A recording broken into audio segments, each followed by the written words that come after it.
अधर्म धर्म का रूप लेकर के आया है। कभी कभी एक बात बताऊं आपसे, जो हम धर्म समझ करके करते हैं, कभी कभी अधर्म भी धर्म का रूप लेके आ जाता है। आज जो मंदिरों में बलि दी जा रही है, ये परंपरा क्या हिंदू समाज की है? किसी जानवर को मार करके निर्जीव को चढ़ा देना भगवान के ऊपर तुम्हारी कामना की पूर्ति के लिए कहां का धर्म है? अगर बलि चढ़ानी है तो अपने बेटे को काट के चढ़ाओ, तो हम जाने तुम बहुत बड़े भक्त हो। उस बेचारे जीव को जो बोल नहीं सकता, अपना दर्द नहीं कह सकता, उसको मार के तुमने चढ़ा दिया, हाँ माता जी प्रसन्न हो जाएंगी। ये धर्म नहीं है। किसी का दिल दुखा करके कोई पूजा करना, ये भी धर्म नहीं है। आज मैं देखता हूं, मुझे माफ करना, इस भदोई में कितने मंदिर हैं? 100 मंदिर होंगे कि नहीं होंगे? बताओ, है कि नहीं है? 50 है? आपकी गली में कोई मंदिर है? आसपास है ना? भदोई में 100 मंदिर कम से कम होंगे। और इसमें इस भदोई में 50,000 से ऊपर तो हिंदू रहते ही होंगे, है ना? ठीक तो बोल रहा हूं ना? बड़े आराम से। आप बताओ, आज उन मंदिरों में आरती के वक्त पुजारी अकेले घंटी लेकर मंदिर में आरती करता है, और केदारनाथ जाओ, बद्रीनाथ जाओ, गली के मंदिर में ना जाओ तो क्या केदारनाथ में भगवान मिलेंगे? बोलो, बद्रीनाथ में भगवान मिलेंगे? हम में और उनमें एक फर्क है, वो जुम्मेरात के दिन कहीं भी होंगे तो इकट्ठे होंगे, इसलिए उनमें एकता है। लेकिन हमें केदारनाथ भले चले जाएं, पर घर के, गांव के, मोहल्ले के बगल में बना हुआ मंदिर, वहां शाम को आरती करने में भी समय नहीं है हमारे पास। ये हमारे देश का दुर्भाग्य है, ये देश का दुर्भाग्य है। आपके गली मोहल्ले में जो भी मंदिर हो, आप 20-50 हिंदू शुक्रवार के दिन अगर माता का मंदिर हो तो महाआरती शुक्रवार को करो, शिव जी का मंदिर हो तो सोमवार को करो। आज आपसे एक चीज मांग रहा हूं भदोई वासियों, तरुण जी आप कल आपके प्रेस में डालना, मैं पूरे भदोई से मांग रहा हूं, जुमेरात पर इकट्ठा होते हैं इसीलिए वो एक हैं, हमको भी इकट्ठा होना चाहिए। कैसे इकट्ठा होगे?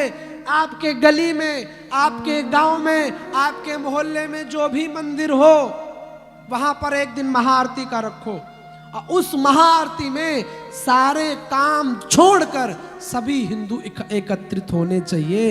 हफ्ते में एक दिन सब हिंदू इकट्ठे हो। जब सारे लोग इकट्ठे हो गए तो कुछ धर्म पर चर्चा होगी, कुछ बातें होंगी, फिर कुछ निकल करके आएगा। हम एकत्रित तो नहीं हो पा रहे। ये भीड़ इकट्ठा करने के लिए कितनी मेहनत की गई, कितनी व्यवस्थाएं की गई, तब आप आए हो। अगर उनकी तरह वो 5 वक्त की नमाज बड़े बड़े हिसाब से अदा करते हैं, आपका कोई फिक्स टाइम है? आप अपने धर्म में इसीलिए पीछे हो क्योंकि आप स्वयं धर्म को समय नहीं दे रहे। जब तक आप धर्म को समय नहीं दोगे, मोदी जी कोई हिंदू राष्ट्र का ठप्पा लगा दे, कुछ होने वाला नहीं है। आपको स्वयं समय देना पड़ेगा अपने धर्म की रक्षा के लिए, अपने देश की रक्षा के लिए स्वयं समय देना पड़ेगा।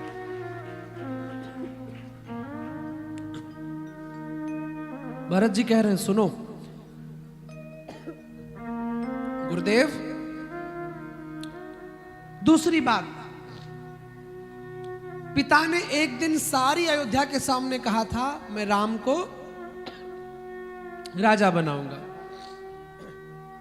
और एक दिन कमरे के अंदर कैकेयी से कह दिया कि भरत को राजा बनाऊंगा। अब आप बताइए, मैं किस वचन का पालन करूं? सारी अयोध्या में दिए गए दशरथ जी के वचन का, या एक कमरे में कहे गए दशरथ जी के वचन का? आप बताइए। तीसरा प्रश्न, राम जी का कैकेयी का पहला वरदान था भरत राजा बने, और दूसरा क्या था? राम वनवास जाएं। तो आपने ही पहले अधर्म किया। पहले मुझे बुलाना चाहिए था, राजा बनाना चाहिए था, तब राम जी को वनवासी बनने जाना चाहिए था। जब आपने धर्म का पालन नहीं किया तो आप मुझसे कैसे उम्मीद करते हैं कि मैं धर्म का पालन करूं? इसलिए गुरुदेव, गद्दी पर मैं नहीं बैठूंगा। आजकल का व्यक्ति धर्म अपने हिसाब से जीना चाहता है। 4 बजे उठना ना पड़े, 5 बजे उठना ना पड़े, इसलिए कह देता भगवान कभी नहीं कहते कि 4 बजे उठो। भगवान कहते जब मेरे पास आ जाओ। ये कोई बात थोड़ी ना हुई। चोटी रखने के लिए कहा जाए, खूब चिल्लाओगे चोटी रखो, टीका लगाओ, लेकिन अगर आपके बेटे से कह दिया जाए कि आप अपने बेटे के लिए चोटी रखो, तो महाराज पीछे हो जाओगे।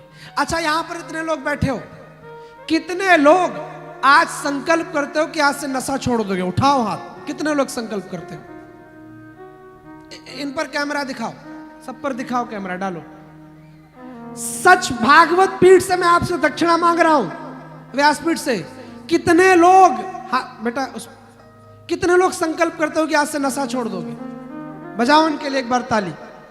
ये कथा आज यहीं पर सफल हो रही है हरीश जी।